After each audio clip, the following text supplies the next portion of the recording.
Assalamualaikum teman-teman. Hari ini aku membuat kolak pisang dan tape supaya nanti ngembaliin hutang puasa Ramadan aku itu semakin semangat. Soalnya bentar lagi udah mau puasa Ramadan lagi nih. Hutang puasa aku masih banyak. Jadi aku niatkan setiap buka puasa nanti aku mau bikin makanan yang enak-enak. Dan jelas kolak pisang dan tape ini beneran enak banget.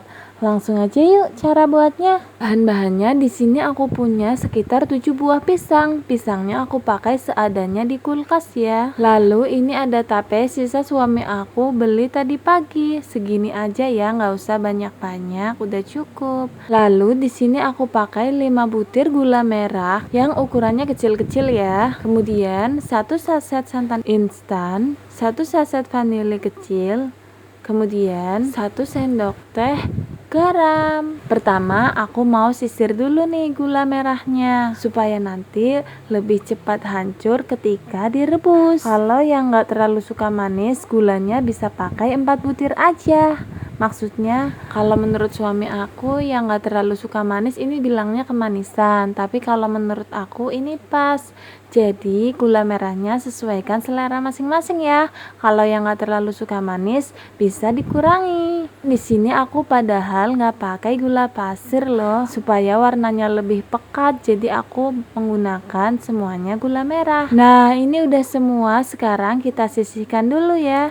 Kemudian ini aku mau potong-potong pisangnya dulu. Sebelumnya kita kupasin dulu ya. Kalau misalnya pengen lebih enak buat kolak tuh bisa pakai pisang kepok ya. Tapi ini di kolak juga enak kok. Pisangnya masih manis, nggak jadi asem. Ini aku motongnya menyerong ya supaya lebih cantik. Kalau tapenya aku potong seperti ini aja. Sekarang aku mau mulai masak kolaknya. Pertama di dalam air kita masukkan gula merahnya. Nah ini kompornya udah menyala ya teman-teman. Sekarang kita masak ini sampai gulanya itu larut. Setelah gulanya larut kita masukkan pisangnya. Karena di sini aku nggak mau tapenya itu lembek ya, jadi aku masukin tapenya itu terakhiran.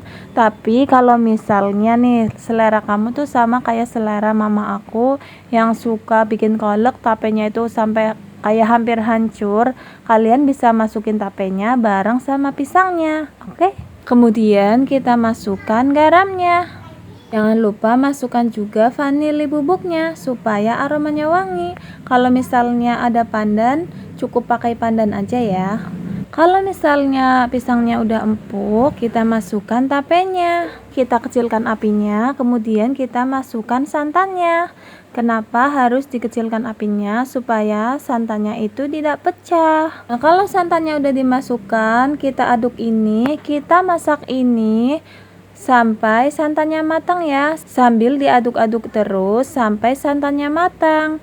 Tanda santannya matang itu dia itu nanti akan bergejolak airnya ya. Tapi ini menggunakan api sedang cenderung kecil ya teman-teman. Karena santan kalau dimasak dengan panas nanti santannya itu pecah, nanti hasilnya nggak cantik. Jadi harus terus diaduk-aduk sampai santannya matang ya. Kita aduk-aduk terus seperti ini. Kita bikin sampai santannya matang supaya apa? Supaya dia itu awet, nggak cepet basi guys. Nah pokoknya di proses ini harus sering banget ya diaduk-aduk. Kita masak ini agak lama ya emang karena menggunakan api kecil. Dan supaya rasa manis dan gurihnya itu masuk ke tape dan juga pisangnya guys. Nah ini udah mulai mendidih, lihat kan itu udah blutuk-blutuk ya, airnya udah bergejolak. Sudah bisa kita matikan apinya. Ini dia hasilnya teman-teman. Ini rasanya enak banget. Pokoknya bikin buka puasa kita ini menjadi lebih spesial. Ini rasanya manis, gurih, dan lembut banget. Dan juga gula merah dan santannya itu meresap ke dalam pisang dan tapenya. Pokoknya enak pol. Kalian harus cobain ya resep ini. Bikinnya mudah sekali dan ini tuh beneran enak. Jadi layak jual ya. Sekian resep dari aku. Kalau kalian rasa konten aku bermanfaat, jangan lupa subscribe agar aku semakin semangat berbagi resep makanan yang enak-enak lainnya. Terima kasih teman-teman. Assalamualaikum, selamat mencoba.